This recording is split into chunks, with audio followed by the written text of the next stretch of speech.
दोस्तों, मेरा नाम है कुमकुम बिनवाल। भारतीय जनता पार्टी के कोई भी नेता या मंत्री जब भी भारत की बात करते हैं या मोदी सरकार में पिछले 8 साल कितना काम हुआ उसकी बात करते हैं तो बताया जाता है कि कितना बड़ा विश्व गुरु भारत बन गया है। और तमाम राज्यों में जब भी चुनाव होते हैं, चाहे बीजेपी के राष्ट्रीय अध्यक्ष हो या कोई छुटभैया नेता ही क्यों ना हो, यही बताते हैं कि भारत विश्व गुरु बन गया है। लेकिन सवाल ये कि अगर भारत वाकई में विश्व गुरु बन गया है तो भारतीय जनता पार्टी के चाणक्य और देश के गृह मंत्री अमित शाह को क्यों सिलसिलेवार तरीके से बताना पड़ रहा है कि पिछले 8 साल में मोदी सरकार ने कितने कितने मंदिर भव्य बना दिए। और क्यों अमित शाह को ये बताना पड़ रहा है कि 1 जनवरी 2024 वो तारीख होगी जब अयोध्या में भव्य राम मंदिर बन जाएगा। क्या बीजेपी के पास बताने के लिए और कुछ नहीं, या ये बीजेपी की घबराहट है, या फिर यही बीजेपी का प्लान 2024 है? इस पर आज हम चर्चा करेंगे और चर्चा के लिए दो खास मेहमान मेरे साथ जुड़े हैं। सबसे पहले स्वागत कीजिए विजय विद्रोही जी का। आप इन्हें बहुत बखूबी जानते होंगे, 35 साल से ज्यादा का अनुभव है विजय जी का। आज तक से लेकर एबीपी न्यूज में लंबी पारी खेल चुके हैं, मेरे पुराने सहयोगी हैं। और अब एक यूट्यूब चैनल भी है @विजय विद्रोही ऑफिशियल के नाम से, आप चाहें तो यूट्यूब में भी इनकी बेबाकी से राजनीति को लेकर, देश के हालात को लेकर इनकी वीडियोस देख सकते हैं। इसके अलावा मेरे सहयोगी प्रवीण गौतम तो मेरे साथ हैं ही। विजय जी, क्या लग रहा है आपको, क्या यही है प्लान 2024 बीजेपी का, या घबराहट है ये? देखिए, प्लान भी ये है और घबराहट भी ये है। प्लान घबराहट हावी हो गई इसलिए प्लान जल्दी सामने आ गया। नहीं तो आप बताइए कि राम मंदिर के तारीख की घोषणा होना यानी 1 जनवरी 2024 को राम मंदिर मौजूद अस्तित्व में आ जाएगा, ये तो अंतर्राष्ट्रीय खबर थी। ये खबर तो प्रधानमंत्री को देनी चाहिए थी, किसी बड़े मौके पर देनी चाहिए थी। त्रिपुरा जैसा छोटा सा विधानसभा चुनाव, इसमें बीजेपी हार जाती है तो भी उसकी सेहत पर कोई फर्क नहीं पड़ता। दोबारा जीत जाती है तो भी कोई तारे नहीं लगने वाले, उसके सितारे नहीं लगने वाले। तो ऐसे में अमित शाह का इतनी बड़ी घोषणा इतने रिमोट एरिया से करना, ये बताता है कि घबराहट है। घबराहट इसलिए है क्योंकि राम मंदिर न्यास के जो एक आचार्य हैं और जो राम जन्मभूमि आंदोलन से जुड़े हुए आचार्य सत्यव्रत जी ने कह दिया, फिर चंपत राय जो विश्व हिंदू परिषद से जुड़े हुए हैं, जो अपना वास्ता आरएसएस से भी बताते हैं, उन्होंने भी भारत जोड़ो यात्रा की मकसद की तारीफ कर दी। राम जी का आशीर्वाद राहुल गांधी को दे दिया और देश प्रेम से भी जोड़ दिया यात्रा को। यानी राहुल गांधी राष्ट्रभक्त भी हो गए और राम भक्त भी हो गए, और ये काम संघ परिवार ने कर दिया। तो इससे बेचैनी हुई है मुझे लगता है अमित शाह को, बीजेपी को। और अमित शाह ने थोड़ा सा मुझे लगता है जो चाणक्य जैसी बुद्धि का इस्तेमाल नहीं किया, नहीं तो 50 जाते थोड़ा इंतजार कर घोषणा का। जी प्रवीण, यही सवाल आपसे। देखिए कुमकुम, मुझे लगता है कि ये लंबे समय की रणनीति है, कोई नया नहीं है। मतलब जब भी किसी चुनाव में जाते हैं, चाहे त्रिपुरा का चुनाव हो, चाहे यूपी का चुनाव हो, चाहे किसी भी राज्य का चुनाव क्यों ना हो, हमेशा धर्म के नाम पर ही वोट मांगती है बीजेपी। क्योंकि अब वो नारे तो नहीं दे सकते कि बहुत हुई महंगाई की मार, अब की बार मोदी सरकार। अब महंगाई जैसे जो मुद्दे हैं, बेरोजगारी जैसे जो मुद्दे हैं, अग्निवीर योजना के जो मुद्दे हैं, उसे उससे बड़ा कार्ड बीजेपी को समझ में आ गया है कि लोगों को डरा कर रखो, अगर कांग्रेस आ जाएगी तो हिंदू धर्म खतरे में आ जाएगा। इसलिए बार बार बताए जाते कि काशी में हमने ये कॉरिडोर बना दिया, मथुरा में ये विकास कर रहे हैं, अयोध्या में इतनी तारीख को मंदिर बन रहा है। तो ये कोई नया नहीं है बीजेपी का। और अब चूंकि 2014 में जब पीएम मोदी आए थे, तो चूंकि कांग्रेस की सरकार थी, तो महंगाई बेरोजगारी के मुद्दे पर भी सपने दिखाए गए। लेकिन अब वो सब तो नहीं कर सकते क्योंकि महंगाई ने सारे रिकॉर्ड तोड़ दिए। अगर आप झूठे आंकड़े भी देते हैं, जैसे कि संसद में सरकार ने बहुत सारे आंकड़े रखे कि देखिए कांग्रेस के जमाने से कम है महंगाई, लेकिन हर आदमी को पता है उसके घर की रसोई का बजट कैसा है, उसका परिवार इस महंगाई में किस तरह दर्द का सामना कर रहा है। हम भी गुजरात में गए, आपने भी यूपी चुनाव कवर किया, दिल्ली में एमसीडी चुनाव कवर किया, तो वहां बीजेपी का वोटर भी ये मानने को मजबूर था कि महंगाई ने वाकई परेशान कर दिया है। तो अमित शाह अब इन सब बातों का जिक्र तो नहीं कर सकते जो आम आदमी के जीवन से जुड़े मुद्दे हैं। इसलिए धर्म को आधार बनाकर जो विलीन किया जाता है वही एक बच गया है, और बच भी गया। और मुझे लगता है कि जनता के बीच कारगर है, इसलिए लगातार चुनाव जीते भी जा रहे हैं। तो बीजेपी को पता है कि अब सिर्फ इस रास्ते पर ही राज्यों के चुनाव जीते जा सकते हैं, और 2024 के लिए मुझे लगता है कि यही मुद्दा बीजेपी के पास बाकी है। जी विजय सर, 9 राज्यों के इस साल चुनाव होने वाले हैं, जिसमें कर्नाटक, छत्तीसगढ़, एमपी, राजस्थान जैसे राज्यों में सीधी टक्कर बीजेपी की कांग्रेस से है। और अगर बीजेपी हार्डकोर हिंदुत्व के नाम पे वोट मांगती है और उसको मिलता भी है, ऐसा कि है नहीं कि मिलता नहीं है, तो इसमें ये उसकी कमजोरी क्यों है? तो उसकी ताकत है। संघ परिवार का हमेशा से वादा रहा राम मंदिर का, और वो कहते हैं कि हमारी 8 साल की सरकार में हमने वो वादा पूरा किया, तो और उसी ताकत को वो जनता के आगे पेश कर रहे हैं। तो इसको ताकत की तरह क्यों ना देखा जाए? नहीं, आप चाहे जो भी चश्मा है उस चश्मे से आप इस नजरिए से चीजों को देख सकती हैं, लेकिन कुल मिलाकर कहानी ये है कि राम मंदिर का आंदोलन जब तक चल रहा था, जब तक कि सुप्रीम कोर्ट का फैसला नहीं आया था, तब तक एक अलग कहानी होती है। और जब एक बार फैसला आ जाता है तो उसके बाद उस मुद्दे को जीवंत बनाए रखना, उस मुद्दे को एक इवेंट का रूप देना, मुझे लगता है कि इसमें थोड़ी सी दिक्कतें आती हैं, लेकिन तो बीजेपी आप का ये कह गेम रहे हैं कि प्लान ये है। राम मंदिर के मुद्दे पर अब वोट नहीं पड़ेगा? जी। क्या आप ये कहना चाह रहे हैं कि राम मंदिर के मुद्दे पर अब वोट शायद नहीं पड़ेगा? नहीं, बीजेपी को लगता है कि राम मंदिर के मुद्दे पर हिंदू वोट बैंक को जैसे कंसोलिडेटेड किया जा सकता था, उस रूप में राम मंदिर के मुद्दे पर कंसोलिडेटेड नहीं किया जा सकता। लेकिन इसको अपना हिंदुत्व का जो प्लान है, जिसमें लव जिहाद भी है, जिसमें धर्मांतरण विरोधी भी है, धारा 370 हटाना भी है, ट्रिपल तलाक को हटाना भी है, यूनिफॉर्म सिविल कोड लाने की कवायद भी है, कहीं हिजाब भी है, कहीं हलाल मीट की भी बात है। तो इन सब का एक एक कॉकटेल सा बनाना चाह रही है बीजेपी। और बीजेपी को लगता है कि ऐसे में राम मंदिर जब भव्य तरीके से शुरू होगा और उसका भव्य ओपनिंग की जाएगी, जिसमें हम बहुत संभव है कि राष्ट्रपति को भी देखें, उपराष्ट्रपति को भी देखें, हम कुछ दूसरे देशों के बड़े नेताओं को, प्रधानमंत्रियों को, राष्ट्रपतियों को भी देखें, हो सकता है हम देखें। तो इस लेवल पर ले जाना चाह रही है, और उससे जो थोड़ा फ्रिंज एलिमेंट होता है, फ्रिंज माफ कीजिएगा, जो थोड़ा इस तरह का जो एलिमेंट होता है, जो फेंसिटर होता है, जो फेंसिटर वोटर होता है, या जो हिंदुत्व के वोट के तहत वोट देता रहा, लेकिन अब थोड़ा महंगाई और बेरोजगारी उसको तंग करने लगी है, उसके दिमाग में कशमकश की स्थिति पैदा करने लगी है। तो ऐसे वोटरों को, फेंसिटरों को दोबारा से हिंदुत्व के नाम पर बीजेपी के पक्ष में डालना, ये एक मेजर स्ट्रेटेजी का हिस्सा है कि कंसोलिडेशन करना है और हिंदू वोट बैंक का और ज्यादा विस्तार करना है। 80-20 का नारा भी शायद इसीलिए दिया गया। प्रवीण, इस बीच एक गाना भी चल पड़ा है, जो राम को लाए हैं हम उनको लाएंगे। तो यही इसी पर्सपेक्टिव के साथ, क्या बीजेपी इसी परसेप्शन के साथ बीजेपी आगे चल रही है? और अगर चल रही है तो फिर जैसा कि विजय जी ने कहा कि महंगाई बेरोजगारी जैसे मुद्दे को गौड़ करने के लिए, उसको दबाने के लिए एक बड़ा पर्सपेक्टिव, तो महंगाई बेरोजगारी का मुद्दा अगर इतना ही बड़ा है तो वोट तो उस पर नहीं पड़ता है। हाँ, आप गुजरात भी गए, हम यूपी भी गए, हमने एमसीडी भी कवर किया। सच्चाई तो ये है कि आपने गुजरात में भी लोगों से पूछा तो लोगों ने कहा बाटला की महंगाई परेशान करती है। यूपी के कई चुनाव में लोगों ने कहा कि हाँ भाई, सिलेंडर की महंगाई परेशान करती है, लेकिन दूसरी बात वो ये बोलते हैं वोट तो मोदी को ही जाएगा।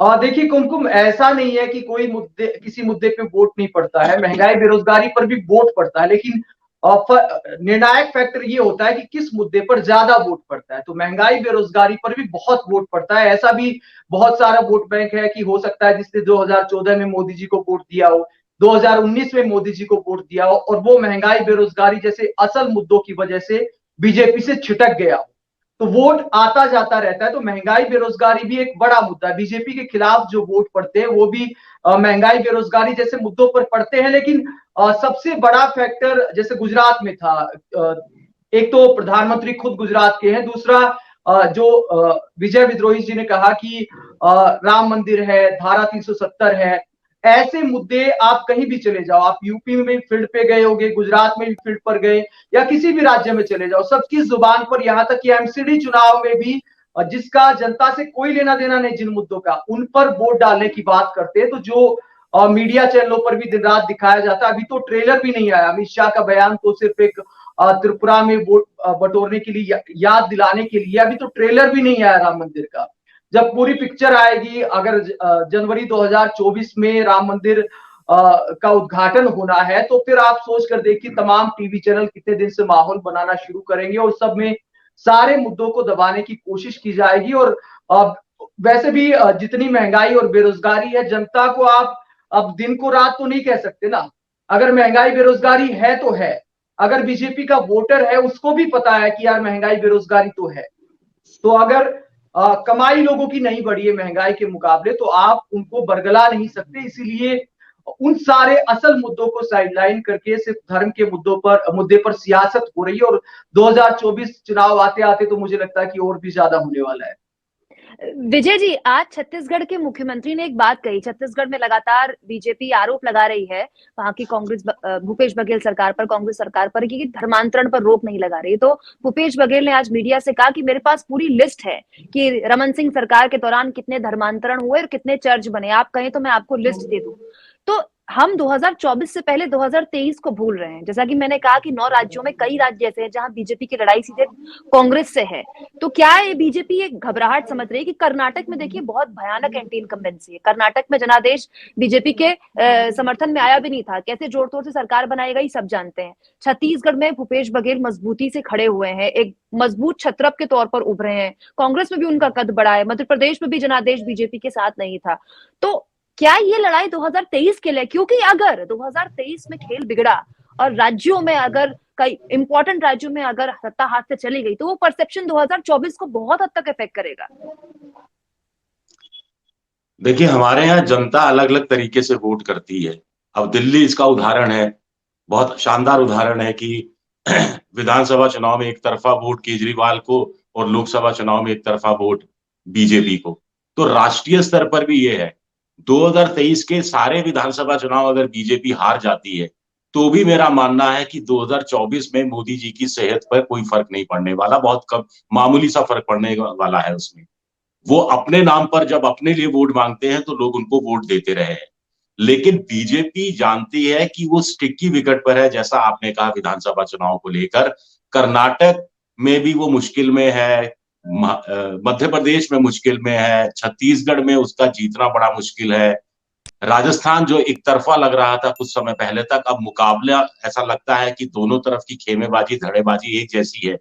तो इसको ओवरकम करने के लिए बीजेपी राष्ट्रीय मुद्दे पर चुनाव लड़ना चाहती है कि विधानसभा में जहां जहां उसकी सरकार है वहां वहां एंटी इनकम्बेंसी हो, पे सीएम 40% कमीशन और ये सारी इन सब चीजों को ठका दिया जाए और मोदी के नाम पर, मोदी का नाम आगे रखकर राष्ट्रीय मुद्दों पर चुनाव लड़ा जाए।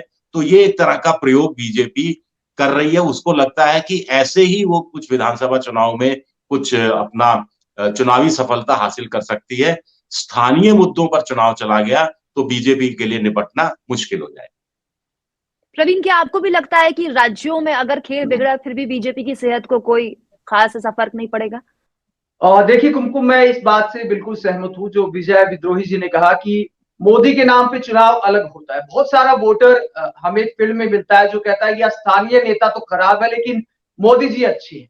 तो ये जो फैक्टर है इसको तोड़ना विपक्ष के लिए बिल्कुल आसान नहीं। चाहे आप मध्य प्रदेश में चुनाव जीत जाओ, चाहे छत्तीसगढ़ में जीत जाओ, राजस्थान में जीत जाओ, जो देश के लिए बहुत सारा वोटर ऐसा है जो स्थानीय तौर पे तो बीजेपी नेताओं से नाराज है, स्थानीय विधायक से नाराज होगा, मंत्री से नाराज होगा, सरकार के काम से नाराज होगा, लेकिन बहुत बहुत सारे वोटर को ऐसा लगता है कि देश के लिए मोदी ठीक है, मोदी का कोई विकल्प नहीं है। ये जो मानसिकता है इसका तोड़ विपक्षी नेताओं को, जो विपक्षी दल 2024 की तैयारी करे, इसके लिए लेकिन प्रवीण, कोई रणनीति जरूर बनानी होगी क्योंकि एक बहुत बड़ा फैक्टर है 2024 चुनाव। अगर 9 राज्यों में महत्वपूर्ण राज्य मध्य प्रदेश, कर्नाटक, छत्तीसगढ़, राजस्थान जैसे राज्यों में अगर बीजेपी को नुकसान होता है और केंद्र में सरकार बन भी जाती है तो वो उतनी ताकतवर सरकार होगी क्या जैसी आज है?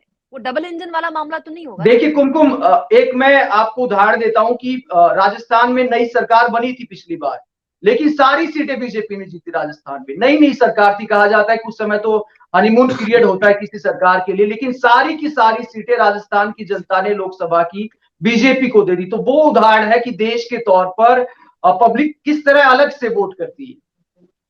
जैसे देश के तौर पर वोट करने की बात विजय जी आप कर रहे हैं, तो हमारे यहाँ तो कहा जाता है कि एक्चुअली में जो सत्ता बदलने का काम करते हैं कि वो गरीब जनता करती है। मिडिल क्लास आदमी ड्राइंग रूम में बैठकर चर्चा तो भले ही करे ना करे, लेकिन वोट देने गरीब आदमी जाता है। तो वो गरीब आदमी जिसको 80 करोड़ की संख्या में मुफ्त राशन पिछले 1.5-2 साल से सरकार दे रही है और जिसके झोले में मोदी जी की फोटो होती है, उस गरीब आदमी के लिए वो मुफ्त राशन एक मतलब उसको एक गिफ्ट की तरह मानेगा या एक दंश की तरह मानेगा, क्योंकि इस देश का गरीब इतना सम्मान तो है उसमें कि वो कमा के खाना ज्यादा पसंद करता है। आप इस मुफ्त राशन वाला जो एक, हालांकि प्रधानमंत्री मोदी जी इसको रेवड़ी कहते हैं लेकिन खुद मानते हैं कि ये रेवड़ी नहीं है, तो ये 80 करोड़ जो जनसंख्या है जिसे मुफ्त राशन मिल रहा है, ये कैसे प्रभावित करती है चुनाव को? देखिए 80 करोड़ बड़ा ये चालाकी है, ये आंकड़ेबाजी है। 80 करोड़ लोगों को, 81 करोड़ लोगों को जो मुफ्त राशन मिल रहा था वो 31 दिसंबर से खत्म हो गया है। अब 81 करोड़ लोगों को जो पहले से 5 किलो राशन मिल रहा था, जिसमें वो 3 रुपए किलो के हिसाब से चावल, 2 रुपए किलो के हिसाब से गेहूं और 1 रुपए के किलो के हिसाब से मोटा अनाज, बाजरा और मक्का, इसका पैसा दिया करते थे। तो ये पैसा सरकार नहीं लेगी। सिर्फ आप समझिए, आपको 5 किलो चावल खरीदना है तो आपको पहले 15 रुपए देने पड़ते थे, अब वो 15 रुपए नहीं देने पड़ेंगे और सरकार की जेब से कुछ नहीं जा रहा है। इस पर सरकार का कुल, इससे सरकार को कुल 14,000 करोड़ की आय होती थी। वो सिर्फ 14,000 करोड़ की आय नहीं होगी, लेकिन बदले में ऐसा कर दिया साहब, वो हमने दोनों योजनाएं मर्ज कर दी हैं और मुफ्त राशन होगा, 1 साल तक लगातार मुफ्त राशन होगा। ये बेवकूफ बनाया जा रहा है, मूर्ख बनाने की कोशिश हो रही है। इसमें ये भी एक जुमला है, जैसा कि वो था कि 15 लाख 17 लाख रुपए हर के खाते में आ जाएंगे, ये भी एक तरह से जुमला ही है। मैंने इस पर अपना एक अलग पूरा एक वीडियो भी बनाया था और पूरी कहानी साफ की थी। और दूसरी बात यह है कि जनता वोटर, जो आपने रेवड़ी वाली बात की, कि जनता वोटर भी बड़ा डिमांडिंग हो गया है। वोटर को लगता है भाई सरकार से हम क्या चाहते हैं, एक कानून व्यवस्था हो जाए, एक बच्चों की शिक्षा हो जाए, स्वास्थ्य की, सेहत का ध्यान सरकार रख ले। अगर कोई सरकार सेहत का ध्यान भी नहीं रख सकती, कोई सरकार अगर बच्चों के स्कूल की व्यवस्था भी नहीं कर सकती, तो उस सरकार से फिर हम करें क्या, अचार डालें क्या उस सरकार का? तो ठीक है, फिर बदले में हमें अगर मुफ्त राशन मिल रहा है, मुफ्त बिजली मिल रही है, मुफ्त पानी मिल रहा है, 1,000 रुपए प्रति महिला प्रति माह मिल रहा है, तो क्यों नहीं हम लेंगे? हमारा भी हक बनता है। चुनाव जीतने के बाद एमएलए साहब मोटरसाइकिल से गाड़ी पर और गाड़ी से एसयूवी पर और छोटा मकान से 3 मंजिला मकान, और मंत्री जी और फार्म हाउस, और ये इतनी संपत्ति बढ़ गई, तो ये सारा माल यही खाएंगे, मलाई ये खाएंगे क्या? रबड़ी तो खाएं नेता, सवाल है इसमें और रेवड़ी भी नहीं मिली जनता को। विद्रोही जी, एक सवाल है कि आपने देखा होगा कि दिल्ली में ये कारगर हुआ जो मुफ्त बिजली, मुफ्त पानी, और कई राज्य सरकारों ने भी उसके बाद प्रावधान किए, खुद बीजेपी सरकार ने हिमाचल में किया, लेकिन उसका तोड़ भी बीजेपी ये निकाल रही है कि अगर सब मुफ्त में मिला तो ये मुफ्त के लॉलीपॉप, मुफ्त की राजनीति देश को श्रीलंका जैसा बना देगी, इसका भी खूब प्रचार किया जा रहा है। देखिए, श्रीलंका जैसा देश अगर बन जाएगा तो वो आपकी जो आर्थिक नीतियों का जो दिवालियापन है उसके कारण बनेगा, और किसी वजह से नहीं बनने वाला। मोटे तौर पर मुझे तो ये लगता है कि जो मौजूदा केंद्र सरकार है, इसको चुनाव लड़ना आता है, चुनाव जीतना आता है। सरकार चलाना इनके बस की बात नहीं है, अर्थव्यवस्था को पटरी पर लाना इनके बस की बात नहीं है। ये किसी की सुनते नहीं है। बड़े बड़े जितने अर्थशास्त्री सब भाग गए, जो मनमोहन के लाए हुए रघुराम राजन जैसे थे वो भाग गए, जो इनके लाए हुए अरविंद पनगड़िया जैसे थे वो भी भाग गए, वो सब भी भाग गए। तो आप ये देखिए, और अभी भी स्थितियां, आंकड़े नहीं देते आप, इतने आंकड़े छुपाते हैं। सीएजी की रिपोर्ट, पहले इतनी रिपोर्ट संसद के पटल पर पेश की जाती थी जैसे ही बजट सत्र होता था, अब कई सालों से रिपोर्ट आनी कम हो गई है बिल्कुल, और बहुत सारे आंकड़े छुपाए जा रहे हैं। अभी भी बहुत सारे आंकड़े हमें सीएमआई के आंकड़ों से पता लगता है। भारत सरकार का जो लेबर वाला आंकड़ा है वो देर से आता है। तो बहुत सारा गड़बड़ झाला है इसमें। राजस्थान में कहावत है कि भैंस मांगे काकड़ा, सरकार मांगे आंकड़ा। तो सरकार से भी लोग आंकड़े की उम्मीद करते हैं, लेकिन सरकार वो आंकड़ा भी नहीं दे रही। आंकड़े दे रहे हैं अमित शाह कि कितने मंदिर बना दिए, हमने पूरी लिस्ट त्रिपुरा में गिना रहे थे कि एक एक मंदिर का नाम गिनाया। तो जो विकास के आंकड़ों की बजाय ऐसे आंकड़े दिए जा रहे हैं। क्या आपको लगता है कि ये जो लेकिन मुझे लगता है कि बोलिए बोलिए, आप बोलिए। जी, मुझे लगता है कुमकुम, ये जो अमित शाह धर्म के आंकड़े गिना रहे, मुझे लगता है कि ये जो जन कल्याण की या प्रधानमंत्री जिसको प्रीवियस की पॉलिटिक्स कहते हैं, बीजेपी में डर इसका सबसे ज्यादा है कि जो लोक लुभावन घोषणाएं की जाती है कहीं वो धर्म की राजनीति का खेल ना बिगाड़ दे, इसीलिए श्रीलंका के नाम पर डराया जाता है। लेकिन बात ऐसी है प्रवीण, जो जो मैंने विजय जी से सवाल पूछा, गरीब जनता जो, अगर जैसे हम यूपी भी गए थे तो जब भी हम उनसे पूछते थे, जो लोग नाराज थे वो ये कहते थे मुफ्त राशन का अचार डालें, सरसों का तेल कहाँ से लाएं, सरसों का तेल इतना महंगा हो गया, सिलेंडर इतना महंगा हो गया, मुफ्त राशन से अपनी लड़की की शादी कर दें क्या। और पिछला साल वो कटा जब देश में 45 साल में सबसे ज्यादा बेरोजगारी देश ने देखी। तो ऐसा तो है नहीं कि अचानक से रोजगार बढ़ रहे होंगे देश में। रोजगार इस देश की एक जीवंत समस्या है। अभी कहीं भर्ती निकले तो रेलवे में जिस तरह से भर भर के लोग जाते हैं, पता चल जाता है इस देश में कितनी बड़ी बेरोजगारी की समस्या है।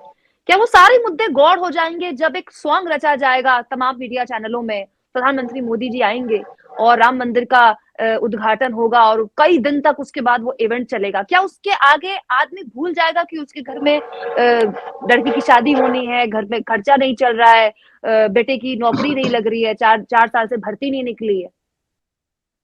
देखिए, बिल्कुल मुझे लगता है कि भूल जाते हैं बहुत सारे लोग। अगर आप चुनाव में जो फैक्टर देखें तो मुझे लगता है महंगाई, बेरोजगारी जैसे मुद्दे दूसरे नंबर पे आते हैं। अगर लोकसभा चुनाव की अगर बात करें, बीजेपी की राजनीति की बात करें जहां पर बीजेपी जीतती है, मुझे लगता है कि धर्म सबसे बड़ा फैक्टर साबित होता है। मोदी के नाम पे वोट पड़ते हैं, मुद्दे पब्लिक के लिए दूसरे नंबर पे आते हैं। कितनी पब्लिक आपको ऐसी मिलती है जो बोलती है कि पेट्रोल चाहे 200 हो जाए, 500 हो जाए, कोई दिक्कत नहीं है, मोदी है तो देश है और देश है तो हम है, मोदी जी अगर चले गए तो देश खतरे में आ जाएगा। ये मानने वालों की तादाद बहुत ज्यादा है, इसीलिए कई राज्यों के चुनाव में जो मतलब के मुद्दे हैं वो दूसरे नंबर पे आ जाते हैं। इसलिए नेताओं की भाषणों में भी धर्म सबसे बड़ा मुद्दा बन के उभरता है, खासकर बीजेपी के लिए। विजय जी, आपने तो मुझसे ज्यादा वक्त बिताया है मीडिया में, खासतौर पर टेलीविजन में, आप तो मुझसे ज्यादा सीनियर हैं, लेकिन फिर भी आप ये जो पूरा परसेप्शन प्रधानमंत्री मोदी के इर्द गिर्द रचा जाता है और अब जो और रचा जाएगा, राम मंदिर की तारीख भी क्योंकि बता दी गई है, इसमें मीडिया का कितना बड़ा रोल है? मीडिया ही नहीं बनाया है। मीडिया ने बहुत बहुत सारी चीजें जो ताज के महल हैं वो खड़े किए हुए हैं तो मीडिया ने खड़े किए हैं। मीडिया सवाल नहीं करता। अब वो मुफ्त राशन वाला जो मैं बता रहा हूँ, कहाँ मीडिया ने सवाल किए, कहाँ इस ढंग से पोल खोलने की कोशिश की। और लेकिन एक कहावत भी है, those who live by media die by media. और दूसरा, भारत जोड़ो यात्रा का हमने देख ही लिया, उत्तर भारत पहुंची, दिल्ली पहुंची, दिल्ली में मीडिया है और मीडिया के लिए बड़ी आसानी हो जाती है पहुंचना। तो सारे चैनलों ने मैं कहूंगा कि इसको दिखाया, भारत जोड़ो यात्रा को, वो उसको इग्नोर नहीं कर सके। तो बड़ी खबर होगी, जनता से जुड़ी हुई चीजें आएंगी, तो मीडिया भी बहुत समय तक आपको बचा नहीं सकता, एक चीज। दूसरा, जब विपक्ष काम नहीं आता विपक्ष की भूमिका के रूप में, तो जनता विपक्ष की भूमिका निभा लेती है, हमें ये भी नहीं भूलना चाहिए। तीसरा, बीजेपी को जो थोड़ी बहुत एंटी इनकम्बेंसी है इसको ओवरकम करना आता है। 25%, 30% एंटी इनकम्बेंसी है, लेकिन अगर हिमाचल जैसी 50%, 60% एंटी इनकम्बेंसी होगी, वहां पूछा जा रहा था लोगों से कि बेरोजगारी को कितना बड़ा मुद्दा मानते हैं, तो 60%, 65% लोग कह रहे थे। महंगाई को लिए भी कह रहे थे, 70% लोग कह रहे थे। तो इतनी बड़ी एंटी इनकम्बेंसी को बीजेपी मोदी के चेहरे से भी खत्म नहीं कर सकती। ये कहानी भी बीजेपी समझ रही है और इसका तोड़ अभी तक वो नहीं निकाल पाई है। दूसरा पॉजिटिव बात यह है कि हिंदू वोट चाहे कितना रेडिकलाइज हो गया हो, लेकिन आज की तारीख में भी माना जाता है कि 45%, बहुत हुआ तो 50%, 50% से ज्यादा हिंदू वोट रेडिकलाइज नहीं हुआ है। यानी हर दूसरा हिंदू रेडिकलाइज्ड है, यानी हर दूसरा हिंदू रेडिकलाइज नहीं है। ये एक पॉजिटिव चीज है और जिसका फायदा राहुल गांधी से लेके तमाम विपक्षी पार्टियों को उठाना चाहिए। कोई नीति, रणनीति, विकल्प, अल्टरनेट, ये सब देना चाहिए। वो सब कैसे संभव हो पाएगा?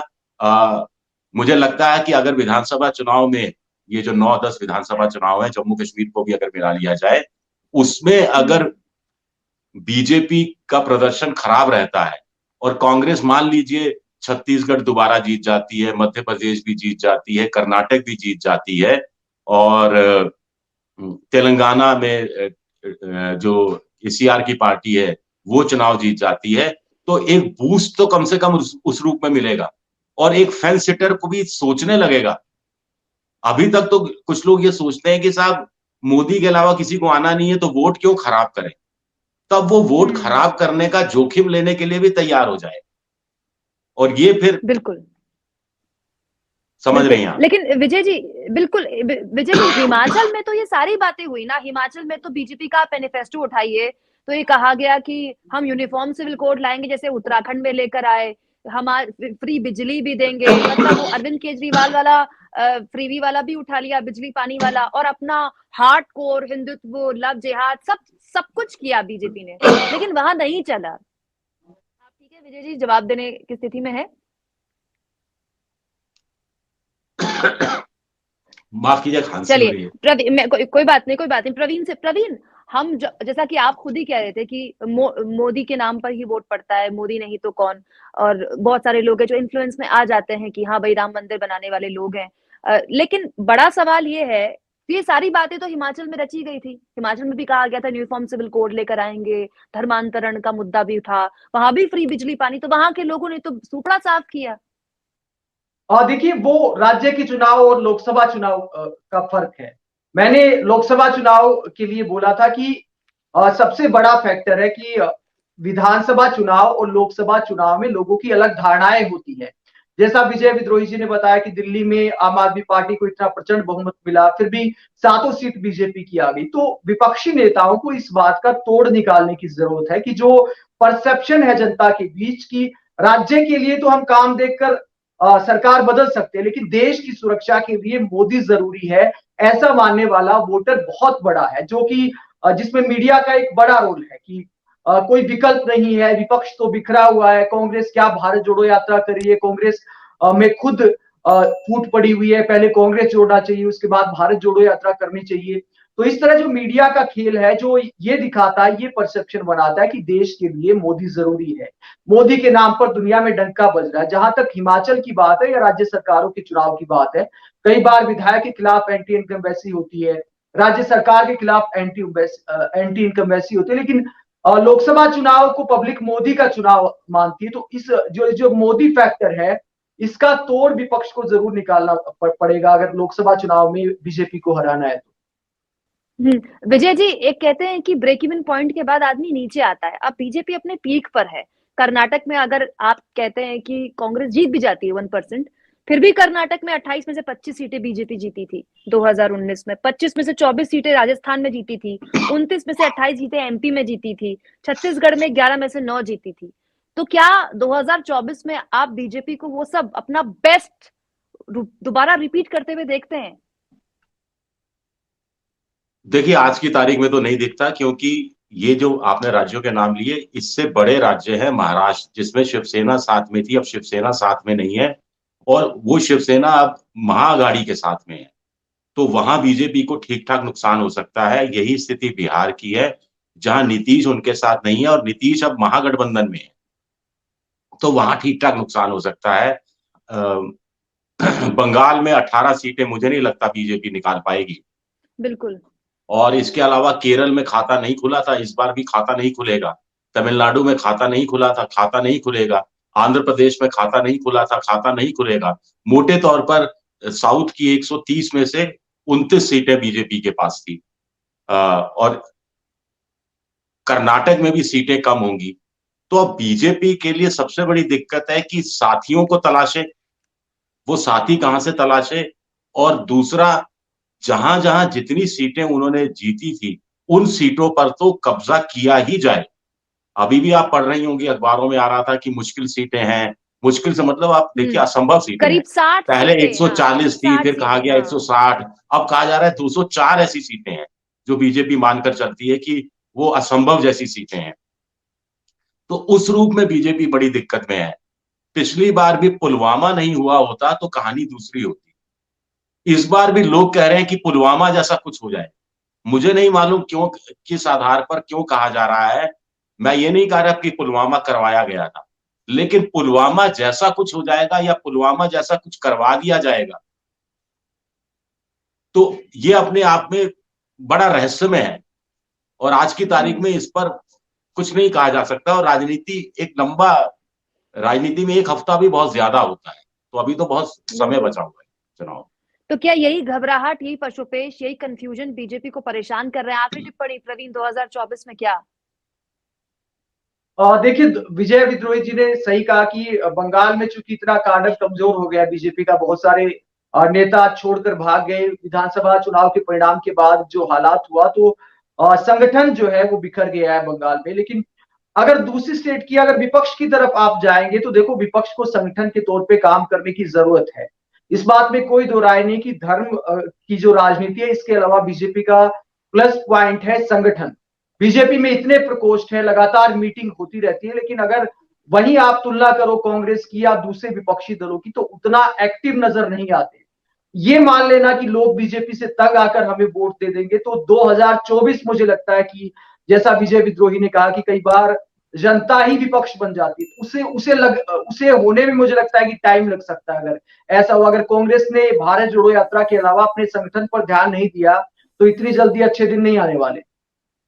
तो इसीलिए शायद बीजेपी समझ रही है कि उसके आ सकते हैं, और वो नाराजगी, वो उदासीनता जो महंगाई और बेरोजगारी को लेकर लोगों के मन में, दिमाग में बैठी हुई है, शायद उसी को कम करने की कोशिश और आजमाइश ऐसे मुद्दों से जो आपको धर्म के नाम पर एकजुट करती है। बहुत शुक्रिया विजय जी, आप जुड़े हमारे साथ। प्रवीण गौतम, आपका ही बहुत बहुत शुक्रिया। आगे भी ऐसी चर्चा आप लगातार पब्लिक मीडिया में देखते रहेंगे।